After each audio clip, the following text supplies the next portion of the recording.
नमस्कार विद्यार्थी मित्रों, सभी તમારા વિદ્યાર્થીઓને ચાપડા વતી ઓનલાઈન એજ્યુકેશનમાં આપ સૌનું સ્વાગત છે। હું દિનેશ લાલવાડિયા। વિદ્યાર્થી મિત્રો, આજે આપણે ધોરણ 10 ની અંદર ચેપ્ટર નંબર 4 દ્વિઘાત સમીકરણ વિશે માહિતી મેળવવાની છે। તો સૌપ્રથમ દરેક વિદ્યાર્થીઓના મનમાં ચેપ્ટરની શરૂઆતની અંદર એક પ્રશ્ન હોય કે દ્વિઘાત સમીકરણ એટલે શું થાય? તો એ થોડીક ઘડીને યાદ કરતા ચેપ્ટર નંબર આગળના ચેપ્ટરમાં જે બહુપદી ભેળા છે આપણે એમને ભણી ચૂક્યા છીએ કે દ્વિઘાત બહુપદી, દ્વિઘાત બહુપદી એ કોને કહેવાય? જેની અંદર આપણે ભણ્યા છે કે સૌથી મોટી ઘાત હોય એ બહુપદીની ઘાત ગણાય। એક નાના એવા ઉદાહરણ સાથે વિદ્યાર્થી મિત્રો આપણે સમજવાનો પ્રયત્ન કરીએ।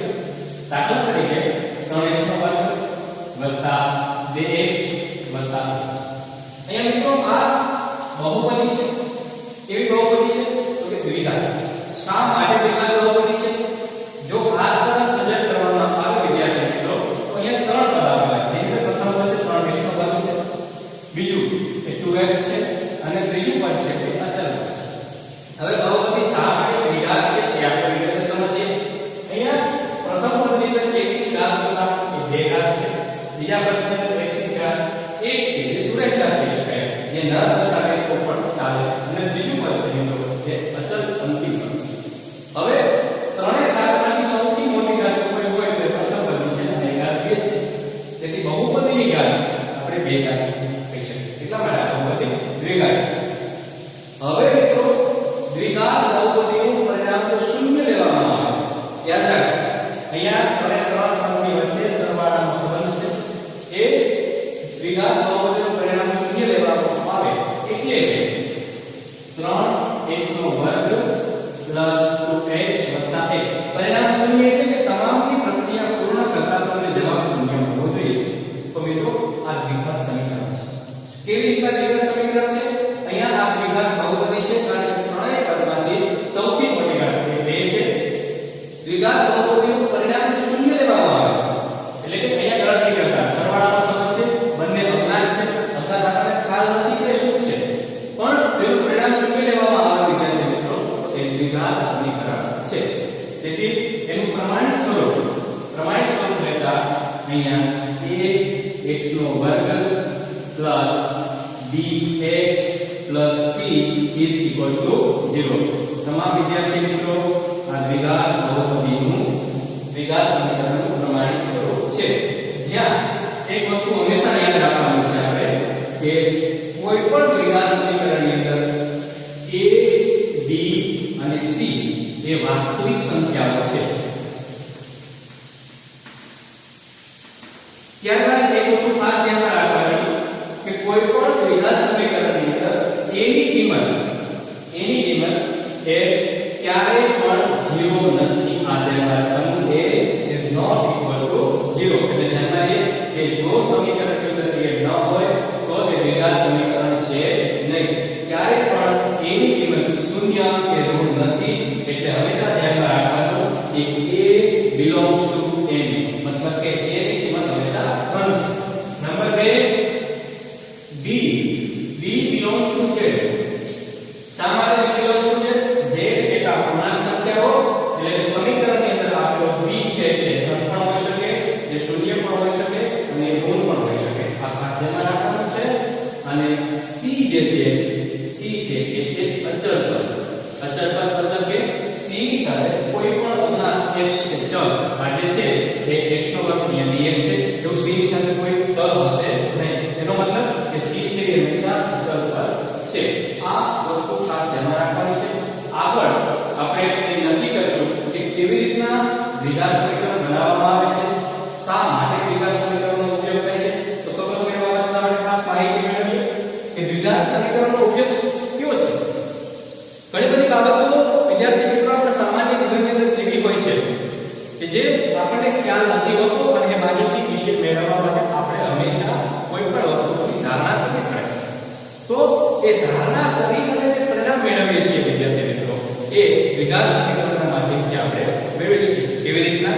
દાખલા તરીકે મારી ઉંમર હાલની શું છે તમને ખ્યાલ નથી તો તમે મારી ઉંમરને x તારીખ આપો કે મારી હાલની ઉંમર x છે। એવી રીતના અનેક માહિતીઓ આપણે કોઈ પણ ધારણા કરીને મેળવતા હોઈએ છીએ। તો આજે આપણે જોયું કે દ્વિઘાત સમીકરણનો ઉપયોગ શું છે, કેવી રીતના દ્વિઘાત સમીકરણ બનાવવાનું છે અને કેવી રીતે દ્વિઘાત સમીકરણના ઉકેલો મેળવવાના છે, તો એના વિશે આપણે વિગતે ચર્ચા કરીશું. આગળ સ્વાધ્યાય 4.1 ની અંદર ઘણા બધા ઉદાહરણો પહેલા આપેલા છે વિદ્યાર્થી મિત્રો, અને એવી જ દરેક બાબતો 4.1 ની અંદર આપેલી છે, જેની અંદર દાખલા નંબર 1 અહીંયા વિદ્યાર્થી મિત્રો આપણે ખાલી માત્ર ને માત્ર એ જ ચેક કરવાનું છે કે આપેલી કોઈ પણ સંખ્યા કે રકમ એ દ્વિઘાત સમીકરણ છે. શા માટે છે? જો દ્વિઘાત સમીકરણ નથી તો શા માટે નથી એનું કારણ શું છે, તો એ અમુક આપણે રકમો જોઈશું. આપણને અજ્ઞાત સ્વરૂપે અધૂરી પ્રક્રિયા સાથે રકમો આપેલી છે. તો આજે 4.1 ની અંદર દાખલા નંબર 1 નો પેટા પ્રશ્ન નંબર 1 છે જે આપેલું છે x + 1 નો વર્ગ બરાબર 2 * x - 3. હવે સામાન્ય નજરે જોતા વિદ્યાર્થી મિત્રો આપણને ખ્યાલ આવે છે કે આપેલી જે રકમ છે આપણે નક્કી કરવાનું છે કે દ્વિઘાત છે કે નહીં. તો તેની ક્યારે ખબર પડશે? અધૂરી ગણતરીઓ છે પૂર્ણ થયા બાદ. તો આપણે બધા સૌપ્રથમ ધ્યાન રાખીએ. અહીંયા પહેલું પદ છે x + 1 નો સ્ક્વેર. એનું વિસ્તરણ આપણે બહુપદી ની અંદર નિત્ય સમૂહ ભણ્યા છે. હવે તે નિત્ય સમૂહ મુજબ જો આપણે વિસ્તરણ કરીએ તો સૌપ્રથમ અહીંયા સ્લાઇડમાં ગણતરી જે શા માટે પદ કેવી રીતના એવી ગણતરી સમજૂતી સાથે મળશે એના પર આપણે વર્ણવીશું.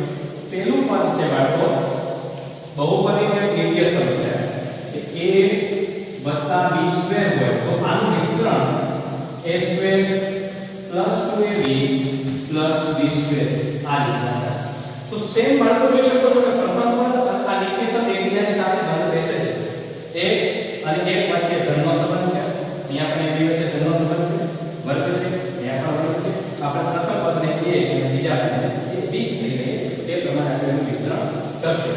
તેથી વિદ્યાર્થી મિત્રો અહીંયા x + 1 નો સ્ક્વેર એનો મતલબ x એનો સ્ક્વેર એટલે x નો સ્ક્વેર પ્લસ સમીકરણ 2ab એટલે કે 2 * a કેટલા કોણ છે x અને b કેટલા 1 વત્તા b નો સ્ક્વેર એટલે 1 નો સ્ક્વેર.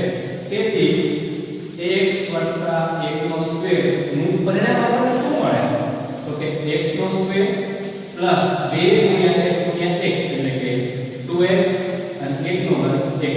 તેથી આપણે જમણી બાજુ આપણે લખી શકીએ કે x નો સ્ક્વેર પ્લસ 2x વત્તા 1 બરાબર 2 અને x - 3 નો સંબંધ ભાગ એટલે કે x નો ગુણાકાર 2 સાથે એટલે કે 2x, x નો ગુણાકાર 3 સાથે.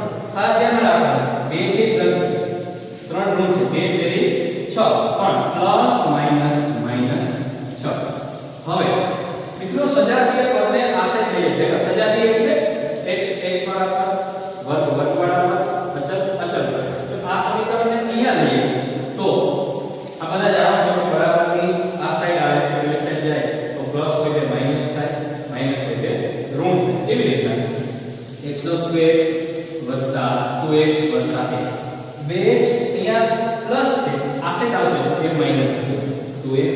અહીંયા 6 છે એ માઈનસ છે એ બરાબરની આ બાજુ આવશે 1 બરાબર 0. આપણે ખાસ ધ્યાન રાખવું કે દ્વિઘાત બહુપદીનું પરિણામ શૂન્ય લેવામાં આવે તો તે દ્વિઘાત સમીકરણ છે.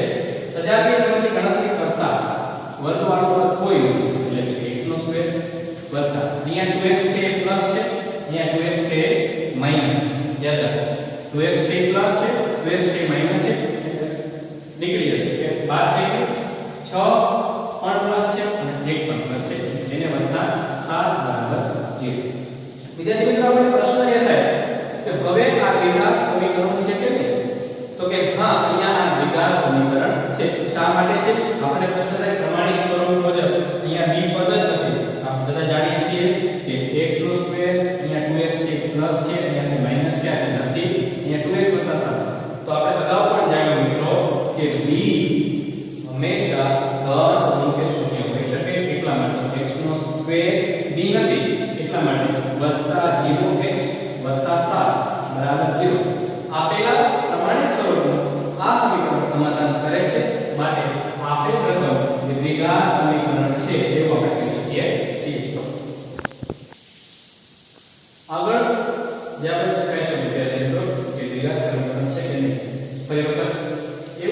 ઉદાહરણ અહીંયા ખાસ એ નોંધવાનું વિદ્યાર્થી મિત્રો કે તમામ પ્રકારની ગણતરી કરતા આપણને દ્વિઘાત સમીકરણ જે પ્રમાણિત સ્વરૂપ છે a નો વર્ગ પ્લસ bh પ્લસ c 0 આની સાથે પરિણામ મેચ થવું જોઈએ. આ ખાસ વસ્તુ આપણે મગજમાં બેસાડવાની છે. આગળ એક વખત અલગ તેની ગણતરી કરતા આપણે દ્વિઘાત સમીકરણનું પ્રમાણિત સ્વરૂપ પ્રાપ્ત થશે. બીજી રકમ આપેલી છે 4 પોઈન્ટમાં. તો અહીંયા જે પ્રક્રિયાઓ બાકી છે એ પ્રક્રિયાઓને પૂર્ણ કરી આપણે ચેક કરવાનું છે કે ખરેખર દ્વિઘાત સમીકરણ છે કે નહીં. પ્રથમ પદની અંદર કોઈ પ્રક્રિયા નથી. x2 2x આપેલું છે. બરાબર. બંને નામ અને આ બધા જાણીએ છીએ નામ જે બ્રેકેટ્સ આપે છે તે હંમેશા બંને પદ વચ્ચેનો ગુણાકારનો સંબંધ સ્થાપિત કરે છે. એટલા માટે એક ખાસ ધ્યાન રાખવાનું કે ઋણ 2 નો સંબંધ આની ગુણાકારમાં છે. સાથે સાથે 2 છે ઋણ છે એટલે ગુણાકારના સરવાળા બાદબાકીના જે નિયમો છે એને એપ્લાય કરવા જરૂરી છે. તો સૌપ્રથમ ઋણ 2 નો ગુણાકાર 3 સાથે ધ્યાનમાં લેવી જોઈએ. તો અહીંયા 2 છે ઋણ છે 3 ધન છે એટલે કે માઈનસ પ્લસ માઈનસ 2 3 6. ત્યારબાદ 2 નો ગુણાકાર 1 સાથે તો અહીંયા ધ્યાનમાં એ પણ માઈનસ છે x પણ માઈનસ છે માઈનસ માઈનસ પ્લસ 2 નો ગુણાકાર 1 સાથે એટલે પ્લસ 2x. તેથી હવે આગળના દાખલાની જેમ જે સજાતી પદને આપણે ભેગા કરીએ છીએ તેમ x નો વર્ગ માઈનસ 2x છે. અહીંયા 6 માઈનસ છે બરાબર ને આમાં જો એટલે પ્લસ બની જશે પ્લસ 6 અને એને માઈનસ 2x બરાબર આપણે 0 લઈશું કેમ કે આપણે સાબિત કરવું છે કે આપેલું સમીકરણ દ્વિઘાત છે. સજાતી પદની બાદબાકી કે સરવાળા જે કરતા આપણે જે પદ મળે છે x નો સ્ક્વેર કેવી રીતે છે 1 નો સ્ક્વેર x વાળા સજાતી પદો 2 2x અને 2x યાદ રહે બંનેનું ચિહ્ન બંનેની નિશાની એ ઋણ છે એટલા માટે મોટા પદની નિશાની બંનેનો સરવાળો થાય. પણ આ બધા જાણીએ છીએ કે સરખી નિશાનીનો સરવાળો થાય અને નિશાની એની એ લાગુ પડે એટલે 2 અને 2 4x પણ ઋણ થાય 4x વત્તા 6 બરાબર 0. વિદ્યાર્થી મિત્રો અહીંયા જો પ્રમાણિત સ્વરૂપ સાથે જવાબને મેચ કરવામાં આવે પ્રથમ એ x નો વર્ગ છે અહીંયા x નો વર્ગ છે આપણે પ્રશ્ન એ થાય કે a નથી તો તેનો મતલબ અહીંયા સહગુણક થાય કે x ની સાથે 1 છે એવું આપણે માનીએ કારણ કે a is not equal 0 0 કેવું ન હોય પણ 1 છે એટલે a x નો વર્ગ એટલે પ્રથમ પદ બંધ બેસે છે. નંબર બીજું છે -4x dx b તરીકે કે -4 છે. પ્રશ્ન એ છે કે અહીંયા પ્લસ છે અહીંયા ઋણ છે એ કોઈ માયને રાખતું નથી. આપણે ધ્યાનમાં રાખવાનું છે કે x નો વર્ગ બીજું પદ છે x વાળું અને ત્રીજું અચળ પદ હોવું જોઈએ. ત્રીજું પદ અહીંયા c છે. c મતલબ કે એની સાથે કોઈ ચલ નથી એ અચળ પદ છે અહીંયા 6 છે. તો એનો મતલબ આપણે એમ કહી શકીએ મિત્રો કે આપેલ એ દ્વિઘાત સમીકરણ છે. શા માટે દ્વિઘાત સમીકરણ છે? કારણ કે પ્રમાણિત સ્વરૂપ અને સાથે સાથે જે ગાઈડલાઈન છે એનું એ સમાધાન કરે છે. અહીંયા એની કિંમત 0 નથી એની કિંમત પણ છે 6 છે એટલા માટે એ દ્વિઘાત સમીકરણ છે તેવું આપણે ફરી વખત આપણે ચેક કરીએ. અહીંયા બાળકો એક મેથડ વાળા છે. શા માટે વારંવાર કરીએ છીએ અને દરેક વખતે રકમ અલગ આપેલી છે અને દરેક વખતે જે પ્રવૃત્તિ શું કરવાની છે એ જ આપણા મગજમાં ખાસ બેસે એ માટે આપેલ રકમ છે x 2 નો ઘન છે 2x x2 1 છે. આપેલું એ સમીકરણ એ દ્વિઘાત છે કે નહીં? શા માટે દ્વિઘાત છે? ફરી વખત આપણે મગજમાં યાદ કરીએ વિદ્યાર્થી મિત્રો કે સમીકરણની ઘાત 2 હોવી જોઈએ. કેવી રીતના સમીકરણની ઘાત 2 હોવી જોઈએ? સમીકરણમાં 3 પદ આપેલા છે તો 3 પદમાંથી સૌથી મોટી ઘાત 2 હોવી તો એ મતલબ કે બંને પદ છે સુરેખ એટલે કે એક ઘાત વાળા હોવા જોઈએ. અહીંયા એ તમને સંકેત કર્યું છે મિત્રો કે કોઈ પણ ગણતરી જે છે શા માટે કેવી રીતના સ્ટેપ આવે છે એની સાઈડ પર ગણતરી કરતો જાવ છું. પહેલું અહીંયા a b નો ઘન. વિદ્યાર્થી મિત્રો આગળ આપણે જોયું કે a b નો સ્ક્વેર હોય તો એ રકમનું કેવી રીતના વિસ્તરણ થાય. અહીંયા a b નો ઘન છે તો એનું વિસ્તરણ કેવી રીતના થાય? તો ખાસ આપણે ધ્યાનમાં રાખવાનું a નો ઘન પ્લસ b નો ઘન પ્લસ 3ab ગુણ્યા a વત્તા b. આ ખાસ ધ્યાનમાં રાખવાનું.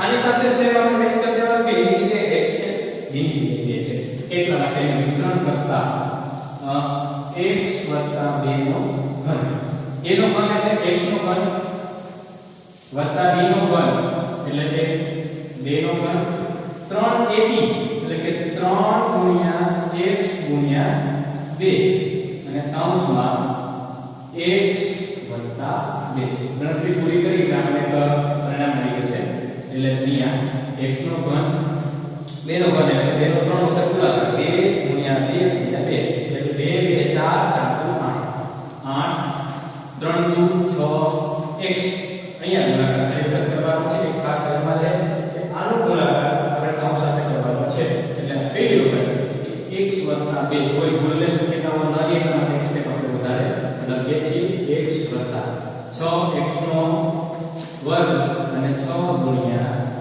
12x તો અહીંયા જો પેલું પરિણામ x 2 પરિણામ જે આપણને મળ્યું છે તે છે x નો ઘન વત્તા 8 વત્તા 6x નો વર્ગ વત્તા 12x બરાબર આ વખત આની ગણતરી બાકી છે 2x ને કૌંસમાં સતત ગુણાકાર 2x નો ગુણાકાર x નો સ્ક્વેર સાથે થાય એટલું ખાસ ધ્યાન રાખવાનું કે અહીંયા x નો સ્ક્વેર છે x છે અહીંયા સ્ક્વેર છે એનો મતલબ કે x ગુણ્યા x મતલબ કે x નો ઘન થાય એટલે ગણતરી કરતા 2x નો ઘન પ્લસ માઈનસ માઈનસ 2x કારણ કે 2x નો ગુણાકાર x સાથે 2x પ્લસ છે 1 ગુણ છે જવાબ ગુણ આવશે હવે આગળના દાખલાની જેમ સજાતીય પદોને ભેગા કરીએ એટલે પ્લસ હોય કે માઈનસ માઈનસ હોય કે પ્લસ થશે તો આખું પદ છે અહીંયા આપણે લાવવાનું x નો ઘન વત્તા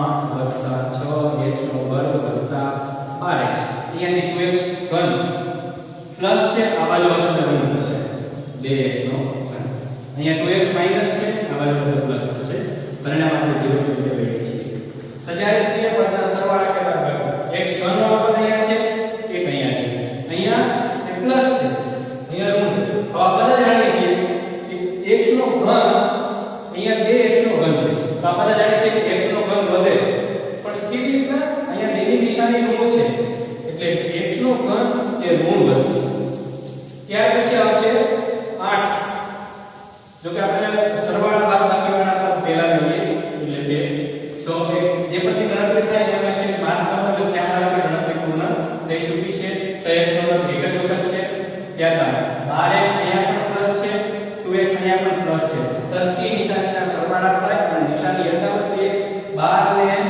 2 વત્તા 14x અચલ 8 ભેગા છે એને બરાબર 0 વિદ્યાર્થી મિત્રો અહીંયા સ્ક્વેર છે માફ કરો પ્રશ્ન એ છે કે દ્વિઘાત સમીકરણ છે કે નહીં તો જવાબમાં આપણને મળશે કે દ્વિઘાત સમીકરણ નથી પ્રશ્ન એ શા માટે નથી તો આપણે પહેલું જ જોયું છે બાળકો કે દ્વિઘાત સમીકરણની અંદર સમીકરણની ઘાત 2 હોવી જોઈએ 2 એટલે કે દ્વિઘાત સમીકરણની અંદર 3 પદ છે a x નો વર્ગ bx c ત્રણેયમાંથી મોટી ઘાત 2 છે એટલે દ્વિઘાત સમીકરણ કહી શકાય અહીંયા મળતી ગણતરીની અંદર 4 પદ છે તો આપેલા 4 પદની અંદર સૌથી મોટી ઘાત કેટલી છે 3 મતલબ કે આ દ્વિઘાત સમીકરણ છે જ્યારે દ્વિઘાત સમીકરણની અંદર શરત છે પહેલી એક કે પદની ઘાત 2 હોવી જોઈએ આખા સમીકરણની ઘાત 2 હોવી જોઈએ અહીંયા સમીકરણની ઘાત 3 છે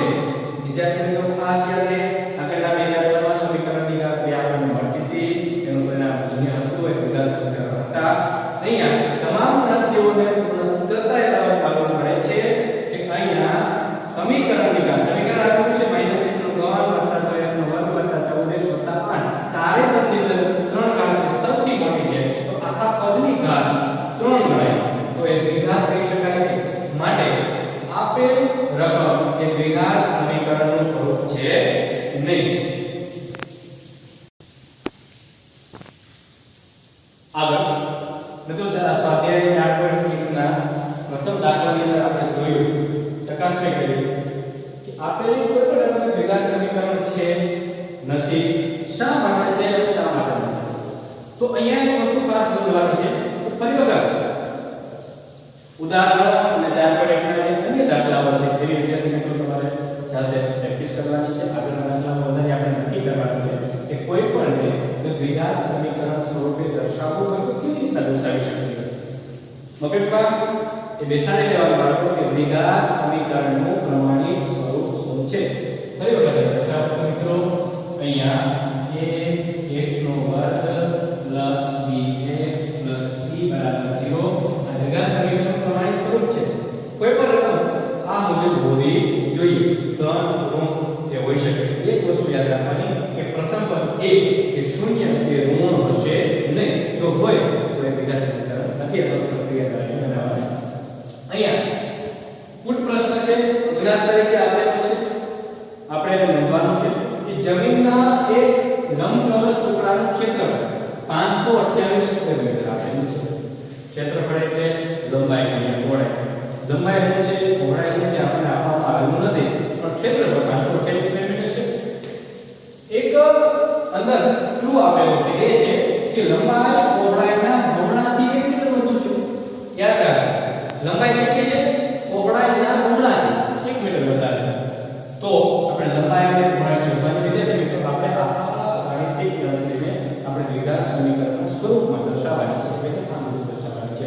તો યાદ રાખો બે જાણે કે લંબાઈ પહોળાઈના બમણાથી 1 મીટર વધુ.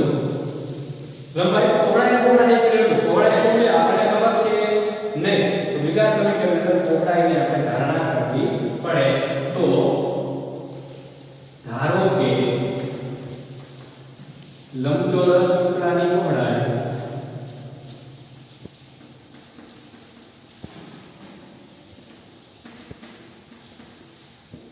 x મીટર છે. અહીંયા શા માટે પહોળાઈ શા માટે થાય? લંબાઈ કેટલી? કારણ કે લંબાઈ આપેલી છે. લંબાઈ પહોળાઈના બમણાથી એટલા માટે પહોળાઈ x.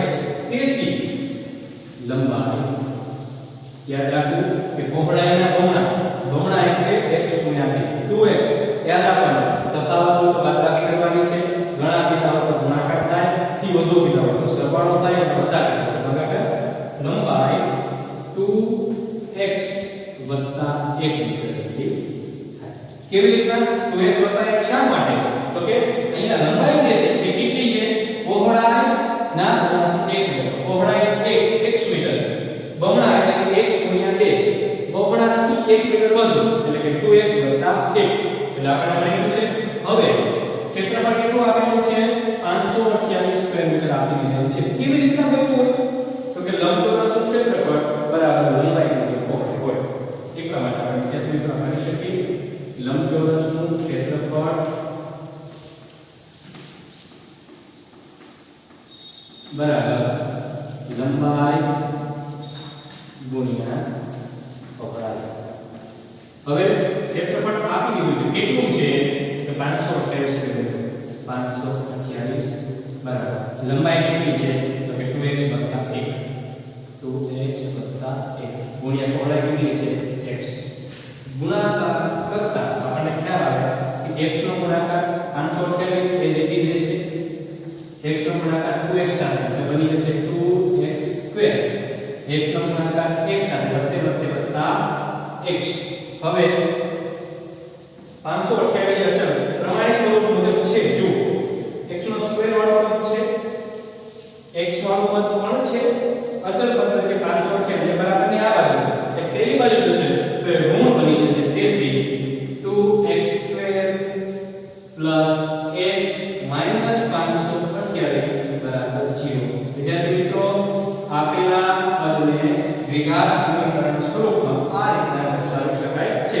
પ્રશ્ન એ થાય કે આપણને લંબાઈ અને પહોળાઈ પણ શોધવાની કીધી છે. તો ઓલરેડી આપણે લંબાઈ અને પહોળાઈ શોધેલી છે, પણ તે અજ્ઞાત છે. અજ્ઞાત શા માટે? એટલે પહોળાઈ x મીટર. x એટલે શું આપણને ખ્યાલ નથી એટલે તે અજ્ઞાત છે. લંબાઈ 2x વત્તા 1 છે પણ અજ્ઞાત છે. પણ આપણને મૂળ વસ્તુ એવી છે કે દ્વિઘાત સમીકરણ સ્વરૂપે દર્શાવો, જેથી આપેલા પ્રશ્નને દ્વિઘાત સમીકરણ સ્વરૂપમાં 2x² + x - 528 ના સ્વરૂપમાં દર્શાવી શકાય છે. આગળના દાખલામાં આપણે જે જોયું આપેલા કોઈ પ્રશ્નને દ્વિઘાત સમીકરણના સ્વરૂપમાં કઈ રીતે દર્શાવે. ફરીથી મિત્રો સ્વાધ્યાયનો બીજો દાખલો એવો આપણે જોઈએ કે એને દ્વિઘાત સમીકરણના સ્વરૂપમાં કઈ રીતે દર્શાવે. આપેલી તમામ માહિતી છે અને આપેલી છે, પણ પ્રોપર માહિતી આપેલી નથી. આપણે આપેલી જે કડીઓ છે કડીઓ જોડી બરાબર છે. કે રોહનની માતા તેના કરતા 26 વર્ષ મોટી છે. રોહનની ઉંમર શું છે કેવું આવ્યું? માતાની ઉંમર શું છે પણ નથી, પણ એક માહિતી આપી છે કે રોહનના માતા રોહનથી 26 વર્ષ મોટા છે. તો રોહનની હાલની ઉંમર શું હોઈ શકે? વિદ્યાર્થી મિત્રો, મને તમને ખ્યાલ નથી, આપણે ધારણા કરી શકીએ કે રોહનની હાલની ઉંમર એ 1 વર્ષ છે. તેથી આપણે ધારણા કરીએ કે ધારો કે રોહનની હાલની ઉંમર 1 વર્ષ છે. તેથી તેના માતાની ઉંમર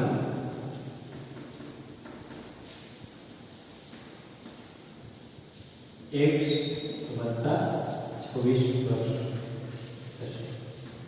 શા માટે 1 વત્તા 26 વર્ષ થશે? રોહનના માતા રોહન કરતા 26 વર્ષ મોટા છે. એટલે રોહનના માતાની ઉંમર કેટલી રહે? તો કે રોહનની ઉંમર જે છે એમાં 26 એડ કરીએ એટલી ઉંમર રોહનના માતાની થશે. ત્યારબાદ આગળ શું કીધું આપણે? 3 વર્ષ પછી બંનેની ઉંમરનો ગુણાકાર 360. યાદ રાખવાનું વિદ્યાર્થી મિત્રો, 3 વર્ષ પછીનું કીધું. 3 વર્ષ પછી રોહનની ઉંમર જે છે તેના માતાની જે ઉંમર છે બંનેનો ગુણાકાર આપણને 360 વર્ષ મળે તેમ છે. તો આપણે પહેલા હાલમાં ઉંમર કીધું કે હાલમાં રોહન 1 વર્ષનો, રોહનના માતા 1 વત્તા 26 વર્ષના. પણ 3 વર્ષ પછી તો પ્રશ્ન એ થાય કે 3 વર્ષ પછી રોહનની ઉંમર કેટલી રહે? દાખલા તરીકે આપણી ઉંમર 3 વર્ષ પછી કેટલી હોય?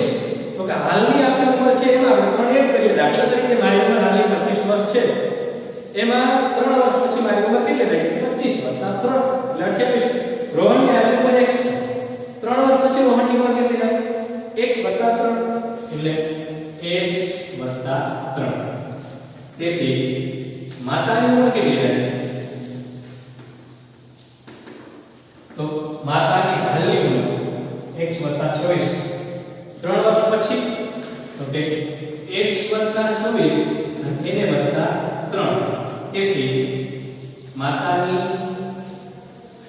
ઉંમર આપણે લઈ શકીએ x વત્તા 29. વિદ્યાર્થી મિત્રો, બંને બાબતો આપણી પાસે છે. એક રોહનની 3 વર્ષ પછીની ઉંમર x વત્તા 3. રોહનના માતાની 3 વર્ષ પછીની ઉંમર x વત્તા 29. આપણે કહેવામાં આવ્યું છે કે 3 વર્ષ પછીની ઉંમરનો ગુણાકાર 360 છે. તો દ્વિઘાત સમીકરણ સ્વરૂપમાં કેવી રીતના દર્શાવાય? આ પ્રમાણિત સ્વરૂપ છે. તેથી બંનેની ઉંમરનો ગુણાકાર, રોહનની ઉંમર x વત્તા 3, રોહનના માતાની ઉંમર x વત્તા 29, એટલે કે બંનેનો ગુણાકાર x વત્તા 29 બરાબર 360. વિદ્યાર્થી મિત્રો, યાદ રોહનની કે રોહનના માતાની કોઈ ઉંમર આપણી પાસે પ્રોપર નથી, પણ એક ખ્યાલ છે કે બંનેનો ગુણાકાર 360 વર્ષ છે. તેથી આપણે યાદ રાખીએ કે બંને નામોને સતત ગુણાકાર આવશે. એટલે x નો ગુણાકાર પહેલા x સાથે વત્તે વત્તે વત્તા x વર્ગ, x નો ગુણાકાર 29 સાથે એટલે વત્તા 29x, ત્યારબાદ 3 નો ગુણાકાર x સાથે વત્તા 3x અને 3 નો ગુણાકાર 29 સાથે. તો અહીંયા એક ખાસ ધ્યાનમાં રાખવાનું, અહીંયા એક ખાસ ધ્યાનમાં રાખવાનું, અહીંયા ગુણાકાર જોતા 3 નો ગુણાકાર એક સાથે 3x, 3 નો ગુણાકાર 29 સાથે વત્તે વત્તે વત્તા 29 ગુણ્યા 3 એટલે 87 બરાબર 360. વિદ્યાર્થી મિત્રો, 360 ને આ બાજુ લઈએ તો ગુણ થશે. સજાતી પદના સરવાળા ભાગાકાર x વર્ગ વાળો 1 જ છે, x નો વર્ગ વત્તા 29x ધન છે, 3x પણ ધન છે, એટલા માટે 29 અને 3 એટલે કે 32x વત્તા 81 માઈનસ 360 બરાબર 0. તેથી ગણતરી કરશો ફરી વખત x નો સ્ક્વેર વત્તા 32x 87 87 પ્લસ 360 છે માઈનસ